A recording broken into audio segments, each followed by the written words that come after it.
Everyone, welcome and welcome back to my channel again. तो कैसे हैं आप सभी? आई होप आप सभी बहुत अच्छे होंगे, बहुत अच्छे से प्रिपरेशन अपनी कर रहे होंगे। तो यहाँ पर मैं फिर से एक एमसीक्यू क्लास लेकर आई हूँ। ये है आपके नर्सिंग एप्टीट्यूड के एमसीक्यू। यहाँ पर कुछ मैंने बेसिक टू मॉडरेट एमसीक्यू रखे हुए हैं, ज़्यादा डिफिकल्ट ये एमसीक्यू नहीं है। तो ये मत सोचना कि ऐसे एमसीक्यू नहीं पूछे जाते हैं। नर्सिंग एप्टीट्यूड के एटलीस्ट आपको 10 एमसीक्यू बिल्कुल बेसिक मिलेंगे, जिसमें सिर्फ आपका नॉर्मल टेम्परेचर, नॉर्मल बीपी, ये सब चीज़ें पूछी जाती हैं। एक या दो क्वेश्चन तो ऐसे होंगे जैसे कि आपका नॉर्मल बीपी कितना होता है, ये लास्ट टाइम भी पूछा गया था, उससे लास्ट टाइम भी पूछा गया था। और ये कि आपका जो बीपी का मेजरमेंट करने के लिए कौन सा इक्विपमेंट यूज़ किया जाता है, वैसे कुछ क्वेश्चन एग्जाम में पूछे जाते हैं। तो आप ये मत सोचना कि इतने बेसिक क्वेश्चन एग्जाम में नहीं आते। तो इतने बेसिक भी पूछे जाते हैं, मॉडरेट भी पूछे जाते हैं, हर लेवल का क्वेश्चन वहाँ पर आपको मिलेगा। तो आप मुझे ये कमेंट मत करना इस वीडियो को देखने के बाद कि दी इतने बेसिक क्वेश्चंस नहीं आते। तो इतने बेसिक क्वेश्चंस पूछे जाते हैं, हमने भी PYQ दिए हैं, देखे हैं, और मैंने एग्ज़ाम भी दिया है। ठीक है, तो वीडियो में आगे बढ़ते हैं। नॉर्मल बॉडी टेम्परेचर इज़ तो बहुत ईजी क्वेश्चन है, लेकिन ये क्वेश्चन कराने आपको इसलिए ज़रूरी है कि अगर एग्जाम में ऐसे क्वेश्चन पूछ लिए जाए तो आप किस तरह से जवाब दोगे, क्योंकि हर तरह का बच्चा यहाँ पर है। कुछ बच्चे ऐसे भी हैं जिनकी प्रिपरेशन फुल है, वो अच्छे से अच्छे अपने MCQ प्रैक्टिस कर लेते हैं, लेकिन कुछ बच्चे ऐसे भी हैं जो न्यू आए हैं, जिन्होंने अभी अभी फॉर्म फिल किया है, जिन्हें नहीं पता था कि क्या सिलेबस है, किस तरह से प्रिपरेशन करनी है। तो उनको भी ये चीज़ें मालूम होनी चाहिए। ठीक है, तो उन लोगों के लिए भी बेसिक क्वेश्चंस होते हैं। नॉर्मल टेम्परेचर 98.659 होता है। ठीक है, और अगर सेंटीग्रेड की बात करें, सेंटीग्रेड की अगर हम बात करें तो 36 सेंटीग्रेड होता है। ठीक है, सेकंड क्वेश्चन की मूव करते हैं। नर्स का मुख्य कार्य क्या है? यहाँ पर नर्स की जो फंक्शन है, नर्स का जो प्राइमरी रोल है, प्राइमरी रोल से आप समझते हो कि सबसे पहला काम क्या है। उसके बाद की बात हम बाद में करेंगे। सबसे पहला रोल उसका क्या होता है? केवल दवा देना, मरीज को समग्र देखभाल यानी कि होलिस्टिक पेशेंट केयर, ऑपरेशन करना, टेस्ट करना। देखिए, आपकी जो नर्स होती है उसका काम नहीं होता है टेस्ट करना, ठीक है, डायग्नोस करना डिजीज़ को, वो आपके लैब वाले करते हैं, डॉक्टर का काम होता है। ठीक है, जो आपके अल्ट्रासाउंड वगैरह होते हैं तो वो आपके रेडियोलॉजिस्ट होते हैं। ठीक है, और जो आपका ब्लड टेस्ट होता है वो आपके लैब टेक्नीशियन करते हैं। ठीक है, यहाँ पर ऑपरेशन करना ये आपका सर्जन का काम होता है। मरीज की समग्र देखभाल, that means holistic patient care, तो ये आपका एक नर्स का काम होता है। देखिए, ये क्वेश्चन आपको शायद से पहले नहीं पता होगा, क्योंकि आप 12th में आपके पास ये सिलेबस था ही नहीं, तो ये आपके लिए थोड़ा सा डिफिकल्ट होता है। तो इसलिए नर्सिंग एप्टीट्यूड के ये जो आपके क्वेश्चन हैं, इनको आप ध्यान से देखें कि आपके जो नर्स का प्राइमरी रोल है वो क्या है, होलिस्टिक पेशेंट केयर। ठीक है, क्योंकि एक पेशेंट की होल पूरी केयर करना ये आपकी नर्स का प्राइमरी रोल होता है। ठीक है, हम नेक्स्ट क्वेश्चन की तरफ मूव करते हैं। एक्चुअली बहुत रात हो रही है और मैंने ये जो PDF है ये मैंने कल ही बना ली थी, तो मैंने सोचा कि इसको प्रिपेयर कर लिया जाता है, रिकॉर्ड कर लिया जाता है, ताकि आप लोगों तक ये बहुत जल्दी पहुंच पाए, क्योंकि आपके एग्ज़ाम में ज़्यादा वक्त बाकी नहीं है। मैं चाहती हूँ कि आप इस वीडियो को लाइक कर दें। अगर चैनल पर नए हैं तो प्लीज़ सब्सक्राइब करना बिल्कुल मत भूलें, क्योंकि मैं भी कॉलेज से 5 बजे आती हूँ, उसके बाद फिर घर में काम वाम करने के बाद, खाना वाना खाने के बाद मैं जस्ट अभी फ्री हुई थी। तो यहाँ पर आपका जो नेक्स्ट क्वेश्चन है वो है CPR की फुल फॉर्म क्या है। तो CPR की फुल फॉर्म क्या होती है? Cardiac pulse rate, cardio pulmonary resuscitation, clinical patient recovery, cardiac pressure routine. तो देखिए, आप मुझे ये बिल्कुल ना बोलें कि ऐसे क्वेश्चंस एग्जाम में नहीं आते हैं। यही क्वेश्चंस एग्जाम में पूछे जाते हैं इसी तरह के। आपको सारी चीज़ें आनी चाहिए कि जो क्वेश्चंस लास्ट ईयर पूछे गए थे, ज़रूरी नहीं है कि वही क्वेश्चंस रिपीट हों। तो PYQ कुछ होते हैं जो पूछे जाते हैं, लेकिन क्वेश्चंस का जो पैटर्न रहता है वो यही रहता है। Option number B, cardio pulmonary resuscitation, यानी कि आपकी ये होती है CPR की फुल फॉर्म। ये वर्ड आपको याद रखना है, रिसस्किटेशन, और स्टार्टिंग में C से कार्डियो और P से पल्मोनरी। ठीक है, ओके, आगे मूव करते हैं। पल्स रेट किसे कहते हैं? तो पल्स रेट जो होती है वो आपकी हार्ट बीट पर मिनट। पल्स रेट, पल्स का मतलब होता है आपकी हार्ट बीट से। ठीक है, तो ऑप्शन नंबर B यहाँ पर ठीक हो जाएगा। ओके, आगे मूव करते हैं। फिफ्थ है यहाँ पर, जलने पर सबसे पहले क्या करना चाहिए। अगर कोई पेशेंट जल गया है, जब आप फर्स्ट एड पढ़ेंगे, फर्स्ट एड में जब आप बर्न की फर्स्ट एड पढ़ेंगे कि बर्न वाले पेशेंट को क्या फर्स्ट एड देनी है, तब आपको वहाँ पर पढ़ने को मिलेगा कि वहाँ पर ठंडा पानी डालना है, वहाँ पर आपको प्योर कोल्ड वाटर डालना है। ठीक है, ओके, ऑप्शन नंबर B यहाँ पर करेक्ट हो जाएगा। नर्सिंग का जननी किसे कहा जाता है? ये क्वेश्चन आपके लिए मोस्ट इंपॉर्टेंट है, लेकिन कुछ बच्चे पहले ही पढ़ लिए होंगे तो उनको ये लगेगा कि बहुत ईजी है। देखिए, आपकी प्रिपरेशन बहुत अच्छी है, आपकी प्रिपरेशन अच्छी है, इसलिए आपको सारे क्वेश्चन ईजी लगते हैं। तो क्वेश्चन नंबर 6 इसका आंसर हो जाएगा बी फ्लोरेंस नाइटिंगेल।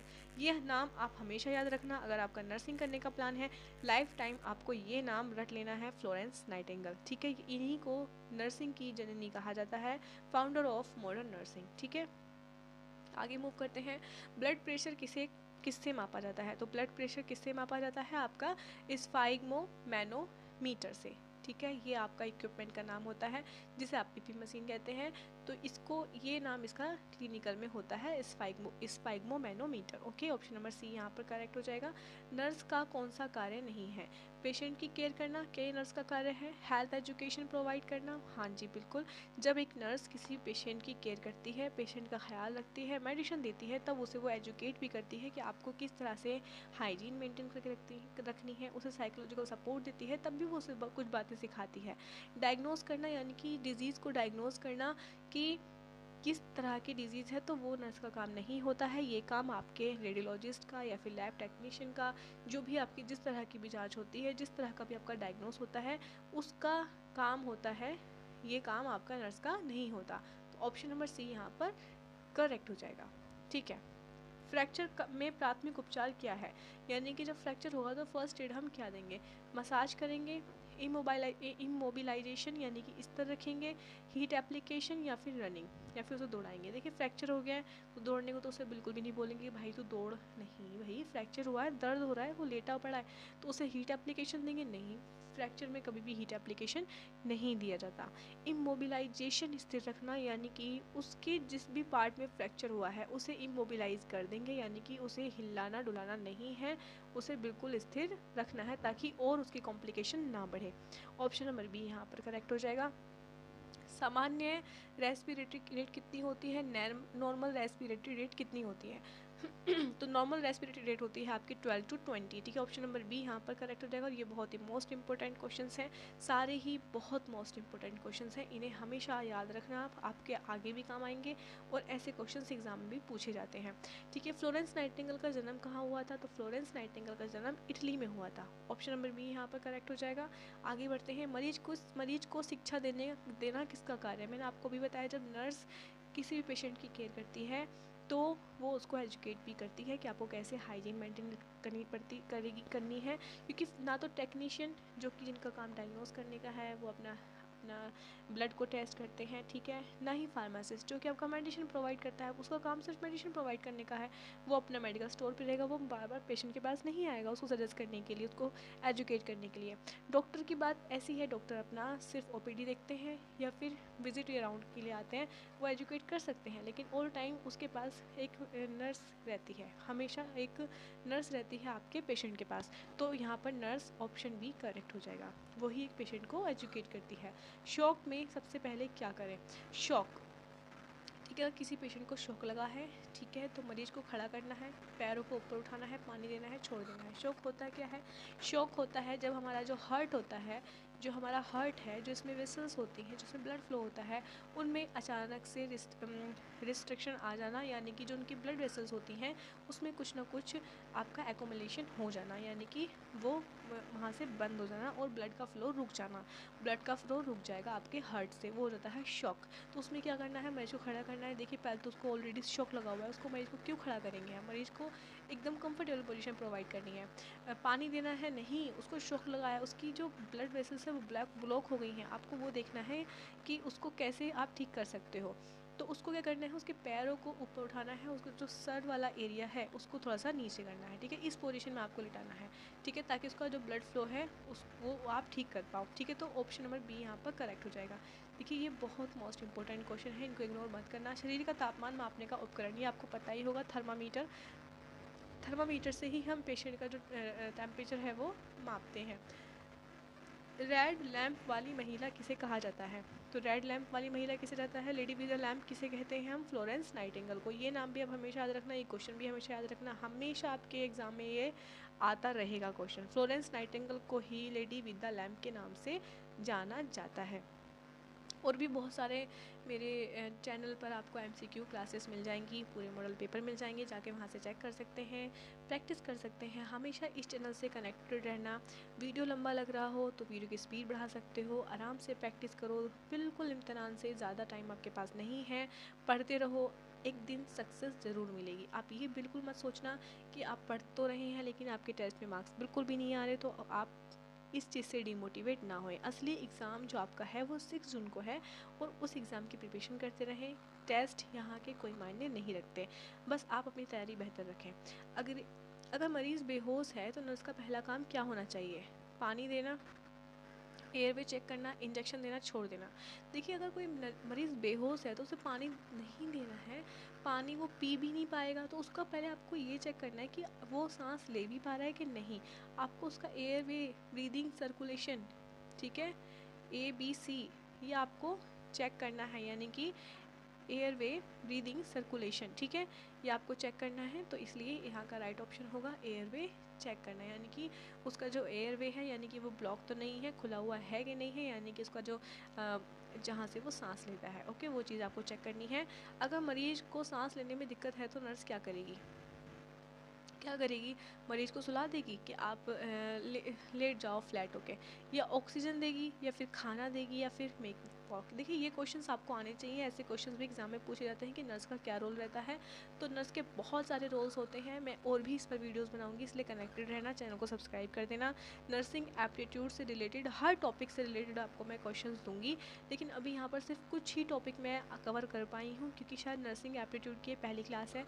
ऐसे ही आपको धीरे धीरे धीरे धीरे बहुत सारे एमसीक्यू प्रैक्टिस करने को मिलेंगे, जो आपके एग्ज़ाम के नज़रिए से बहुत इंपॉर्टेंट होंगे, और ऐसे करके आपके एमसीक्यू प्रैक्टिस इतनी ज़बरदस्त हो जाएगी कि आप नर्सिंग एप्टीट्यूड का एक भी क्वेश्चन गलत नहीं करके आएंगे। तो यहाँ पर अगर मरीज़ को सांस लेने में दिक्कत है तो वो क्या करेगी? वो उसको देगी ऑक्सीजन, क्योंकि सांस लेने में दिक्कत हो रही है, ठीक है, ऑक्सीजन लेवल्स का कम हो रहा है, इसलिए ऑप्शन नंबर 20 करेक्ट।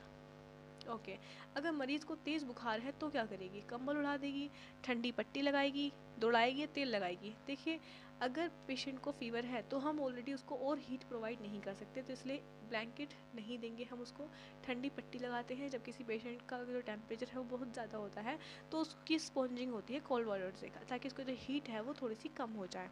ओके, मरीज़ गिर गया है, पहला नर्स क्या सबसे पहले उसको क्या करना है? उठाकर खड़ा करना है। भाई, आप गिर गए हो, खड़े हो जाओ। चोट का आकलन करना है, डांटना है, छोड़ देना। ये तो बिल्कुल ऑप्शन ही गलत है, क्योंकि हमारा काम भी इग्नोर करने का थोड़ी ना है, डांटने का काम थोड़ी ना है हमारा। हमें तो चाहे कितना भी गुस्सा आ रहा है, हम कितने भी थके हों, उसको नहीं डांट सकते, क्योंकि वो ऑलरेडी पेशेंट है। उसे उसे उसे हम इस चीख की बात नहीं कर सकते। उसे चोट का आकलन, यानी कि असेस इंजरी। देखिए, जब मरीज़ गिर गया है तो उसकी इंजरी को आपको चेक करना है कि आखिर उसको चोट लगी कहाँ है। मान लीजिए उसके पैर में ही चोट लगी है और आप उसे खड़ा करने की कोशिश कर रही हैं, तो अगर कोई पेशेंट गिर गया है, उसकी सबसे पहले हम इंजरी चेक करेंगे कि उसको चोट लगी कहाँ पर है। गिर गया ना, तो उसकी चोट देखेंगे, उसके बाद फिर हम उसे खड़ा करने की बजाय उसे जैसे भी उसको लेके जाना है, उसको बिना खड़ा किए, उसको गोद में उठा के, या फिर आपका स्ट्रेचर्स पे, तो जैसे भी लेके जाना है उसको अंदर हम लेके जाएंगे, ठीक है। ओके, ऑप्शन नंबर बी यहाँ पर करेक्ट हो जाएगा। आईवी ड्रिप चल रही है, नर्स क्या मॉनिटर करेगी? तो देखिए, आईवी ड्रिप चल रही है तो उसमें नर्स क्या करेगी? टीवी देखेगी। ठीक है, चल रही है, बोतल चल रही है, आराम से मैं बैठ जाती हूँ, टीवी देख लेती हूँ। अरे, ऐसा थोड़ी ना होता है, फ़ोन थोड़ी ना चलाएगी वो, सो थोड़ी ना जाएगी। जाहिर सी बात है, कितना ईजी क्वेश्चन है। फ्लो रेट देखेगी उसका, कि जो आईवी ड्रिप चल रही है उसका जो फ्लो रेट है वो क्या है, ज़्यादा तेज़ तो नहीं चल रही है, या फिर वो लगी पड़ी है, वो चली नहीं रही है। नहीं, ये चीज़ देखनी है आपको कि उसका फ्लो कैसा है। तो ऑप्शन नंबर ए यहाँ पर करेक्ट हो जाएगा। ब्लीडिंग में क्या करें? ठीक है, तो ब्लीडिंग, फर्स्ट एड इन ब्लीडिंग। ब्लीडिंग में क्या करना है आपको? जब भी किसी को ब्लीडिंग हो रही है, आपका जो ब्लड है वो फ्लो हो रहा है, तो वहाँ पर आपको क्या करना है? प्रेशर डालना है, और उसको वहाँ से प्रेशर लगाकर उस चीज़ को वहाँ से बंद कर देना है, ठीक है। आइसक्रीम नहीं देनी है, रनिंग नहीं, या सारे क्वेश्चन गलत हैं। Option number A, pressure apply, दबाव डालना है, ताकि जहाँ पर प्रेशर है वहाँ पर आप हाथ लगाकर या किसी भी प्रेशर से, कपड़े से बांध कर, बिल्कुल उसका दबाव है, प्रेशर है, वो आप उससे क्या होगा? फ्लो आपका बंद हो जाएगा। ओके, नॉर्मल बीपी कितना होता है? 120/80। इंपॉर्टेंट क्वेश्चन है, इजी मत समझना, इजी है, आप कर लोगे, लेकिन कुछ बच्चे ऐसे हैं जो नए हैं, वो नहीं कर सकते, तो इसलिए उन बच्चों का ख्याल करते हुए ऐसे क्वेश्चंस भी लाने ज़रूरी होते हैं बेटा। तो इसलिए आप इन क्वेश्चन की प्रैक्टिस भी करते रहिए, और डिफ़िकल्ट क्वेश्चन भी आएंगे, आप उनका भी वेट करें, ठीक है। अब इसमें बता देती हूँ, ये कभी क्वेश्चन आ जाए कि डायसिस्टोलिक कौन सा है, सिस्टोलिक कौन सा है, तो इसमें जो 120 है ये आपका सिस्टोलिक है, ठीक है। सिस्टोलिक ये होता है आपका सिस्टोलिक, ठीक है। ये आपका सिस्टोलिक बीपी है और 80 है यहाँ पर आपका, ये है आपका डायसिस्टोलिक, ठीक है। तो याद रखना है आपको ये। आगे बढ़ते हैं। फ्लोरेंस नाइटिंगेल किस युद्ध से प्रसिद्ध हुई थी, यानी कि कौन सा ऐसा वॉर था जब वो फेमस हो गई थी, जहाँ पर उन्होंने जो जितने भी सैनिक थे उनकी केयर की थी और वो वहाँ पर जाकर फेमस हो गई थी। क्योंकि फ्लोरेंस नाइटिंगेल पहली एक नर्स थी जिन्होंने मेंटेन हाइजीन की थी, जिन्होंने बहुत सारे सिद्धांत दिए थे। तो फ्लोरेंस नाइटिंगेल का अपना ही एक अलग है उनका एक नाम, जब आप इनके बारे में पढ़ोगे तब आपको पता चलेगा। तो ये सिरेमन वॉर हुआ था, ठीक है। ये एक वॉर हुआ था सिरेमन, जिस पर बहुत सारे जो सैनिक थे वो घायल हो गए थे। तब आपकी जो फ्लोरेंस नाइटिंगेल थी इनको बुलाया गया था केयर करने के लिए। अपने साथ बहुत सारी और नर्स को भी लेकर आई थी, लेकिन उन सबकी हेड थी। इन्होंने हाइजीन को मेंटेन करते हुए बहुत सारे जो भी सैनिक थे, सोल्जर्स थे, वो जो हुए थे मतलब वो जो मतलब उनको चोट लगी थी बहुत ज़्यादा, वो बीमार हो गए थे, चोट लग गई थी, घायल थे, तो उनको इन्होंने ठीक किया था, ठीक है। तो वहाँ पर इनको क्या बोलते हैं उसको, मतलब इनको मतलब इनको वहीं पर ही इनको नाम दे दिया गया था, ठीक है। ओके आगे बढ़ते हैं। कुछ चीज़ें ऐसी होती हैं दिमाग से निकल जाती हैं, जिस वक्त सोचने की होती है उस टाइम पे दिमाग में नहीं आती हैं, जस्ट बिल्कुल ऐसे ही। अभी रात के 10-11 बज रहे हैं और मैं पूरी थक चुकी हूँ, सुबह 6 बजे की उठी हुई, बहुत ज़्यादा टायर्ड हूँ, इसलिए मेरे दिमाग में वो चीज़ नहीं आ रही है। जैसे कि होते हैं ना, फिर से मैं वो याद करने बैठूँगी फिर वो चीज़ याद नहीं आएगी छोड़िए आप। लेकिन इस वक्त मैं बहुत ज़्यादा टायर्ड हूँ। बर्न में क्या नहीं लगाना चाहिए, आपको मेरी आवाज़ से भी मालूम हो रहा होगा। देखिए बर्न है, जल गया है, तो उसमें क्या नहीं लगाना चाहिए। What should not be applied on Burns, oil, cold water, clean cloth या फिर ड्रेसिंग। तो देखिए कोल्ड वाटर मैंने आपको पहले बताया है, जल गया है तो लगाना है। साफ़ कपड़ा बिल्कुल अप्लाई करना है आपको, साफ़ कपड़ा लेना है। ड्रेसिंग उसकी होगी जब जल जाएगा, डॉक्टर उसको अप्लाई कर देंगे ड्रेसिंग, लेकिन तेल नहीं लगाना है। जले हुए पर कभी भी तेल नहीं लगाते। रेस्पायरेशन क्या है, रेस्पायरेशन क्या होता है भाई, खाना पचाने को रेस्पायरेशन बोलते हैं? बताइए बताइए, खाने पचाने को रेस्पायरेशन बोलते हैं क्या? नहीं, डाइजेशन है वो। ब्रीदिंग श्वास लेना, देखिए सेकंड ऑप्शन है बिल्कुल ठीक हो गया आपका। खाना रेस्पायरेशन यानी कि ब्रीदिंग, ठीक है। ओके। नोज़ ब्लीडिंग में क्या करें, नोज़ ब्लीडिंग में क्या करना है, फर्स्ट एड इन नोज़ ब्लीडिंग। तो सर को पीछे झुकाएं, सर को आगे झुकाएं, लेट जाएं या दौड़ें। ये लेट जाएं, लेटना मतलब हम लेटने की बात ऊपर कर रहे हैं, लेकिन किस पोजीशन में लेटना है। सर को पीछे झुकाना है, सर को आगे झुकाना है। देखिए सर को पीछे झुकाने के लिए कुछ आपके बड़े बूढ़े बोलेंगे कि सर को पीछे झुका दो ब्लीडिंग नहीं होगी, लेकिन नहीं, सर को आपको आगे झुकाना है, आगे की तरफ झुकाना है, ताकि जो उसका एक्स्ट्रा ब्लड है जो निकल रहा है उसको निकल जाने दे, ताकि वो ब्लड आपके माइंड में ना पहुंचे। ऑप्शन नंबर बी यहाँ पर करेक्ट हो जाएगा, ठीक है। 27 है, पल्स ऑक्सीमीटर क्या मापता है, तो ये क्वेश्चन भी आपको आना चाहिए। देखिए कुछ बच्चे बहुत ओवर स्मार्ट हैं, उनको पता है, तो इस क्वेश्चन को ईजी मत समझना, लेकिन कुछ बच्चे न्यू हैं, बेचारों को नहीं पता होता, तो उनके लिए ये चीज़ें भी ज़रूरी हैं। पल्स ऑक्सीमीटर से क्या मापा जाता है, ब्लड प्रेशर नहीं, इससे आपका स्फाइगोमैग्नेटोमीटर मापता है। टेम्परेचर से आपका थर्मामीटर, ठीक है। शुगर से आपका ग्लूकोमीटर, और जो आपका ऑक्सीजन सेचुरेशन भी आपका पल्स ऑक्सीमीटर से मापा जाता है, और पल्स रेट भी हम इससे माप सकते हैं, और आपके जो ऑक्सीजन लेवल है वो भी आपका इससे मापा जाता है, पल्स ऑक्सीमीटर से। तो ऑप्शन नंबर बी यहाँ पर करेक्ट हो जाएगा। 28 है, नर्सिंग केयर किस पर आधारित है। मैं चाहती हूँ आपने इस वीडियो को बिल्कुल अभी तक लाइक कर दिया होगा, पूरी उम्मीद है, क्योंकि आप लोग मेरी मेहनत समझ रहे हैं, और आपके एक लाइक के लिए ही मैं यहाँ पर वीडियो बनाने बैठती हूँ, कि आप लोग मुझे इतना सपोर्ट करते हो, प्यार करते हो, प्यारे प्यारे कमेंट करते हो, जिससे मेरा मोटिवेशन बढ़ता है, और मैं ऐसे ही वीडियोज़ बनाती रहती हूँ। मुझे पूरी उम्मीद है कि आप लोग मेरे सब्सक्राइबर्स में से ही एक हैं, नहीं है तो आप प्लीज़ इस चैनल को सब्सक्राइब कर दें।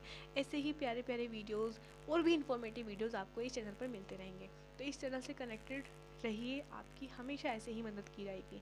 नर्सिंग केयर किस पर आधारित है, लक पर। ये लो क्या ऑप्शन डाला है, लक पर क्या, नहीं नहीं, किस्मत पर थोड़ी ना। नर्सिंग केयर किस पर आधारित है, क्या होता है नर्सिंग केयर में, मरीज़ की ज़रूरत, पेशेंट की नीड, ठीक है। ये बेकार क्वेश्चन है मेरे दिमाग से, तो इसका कोई वजूद नहीं है इस क्वेश्चन का, ठीक है। चोकिंग में क्या करें, चोकिंग यानी कि एकदम से बंद लग जाना, चोकिंग में क्या करना है, तो चोकिंग में क्या करना है, आपका फर्स्ट ऑप्शन जो है हिमलिक मैन्यूवर, हिमलिक मैन्यूवर करना है। ये एक प्रोसेस होता है चौकी, जिसमें पेशेंट को खड़ा कर कर क्या करते हैं, उसकी पीठ थपथपाते हैं। जब किसी को मतलब यहाँ जैसे किसी ने कुछ खा लिया, वो अटक गया, ठीक है, या फिर बिल्कुल जैसे बंद लगना कहते हैं यहाँ पर आपके ईसोफिगस में, तो चौक इस वाले प्रोसेस में क्या करते हैं, पेशेंट को खड़ा करते हैं, ठीक है, पेशेंट को खड़ा करते हैं, एक हाथ उसके पेट पे रखते हैं, एक कमर में उसके बहुत तेज थपके लगाते हैं, जिससे जो उसको अटका हुआ है वो उसका बाहर आ जाए।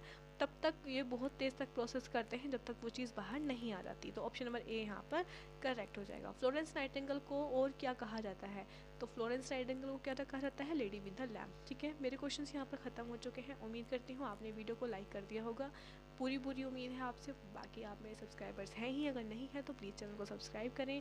मैं बहुत थक गई हूँ, लेकिन फिर भी आप लोगों के प्यार की वजह से मैं ये वीडियो बनाने के लिए बैठती हूँ। आप लोग मुझे इतना प्यार, इतना सपोर्ट देते हो कि मैं नहीं रुक पाती है वीडियो बनाने से। तो इसलिए ऐसे ही कनेक्टेड रहें, ऐसे ही प्यार देते रहें। आपका प्यार मेरी कामयाबी के लिए बहुत ज़्यादा ज़रूरी है। तो थैंक यू सो मच। मिलते हैं हमें नेक्स्ट वीडियो में। कोई प्रॉब्लम हो, कोई डाउट हो, आप मुझे कमेंट कर सकते हैं।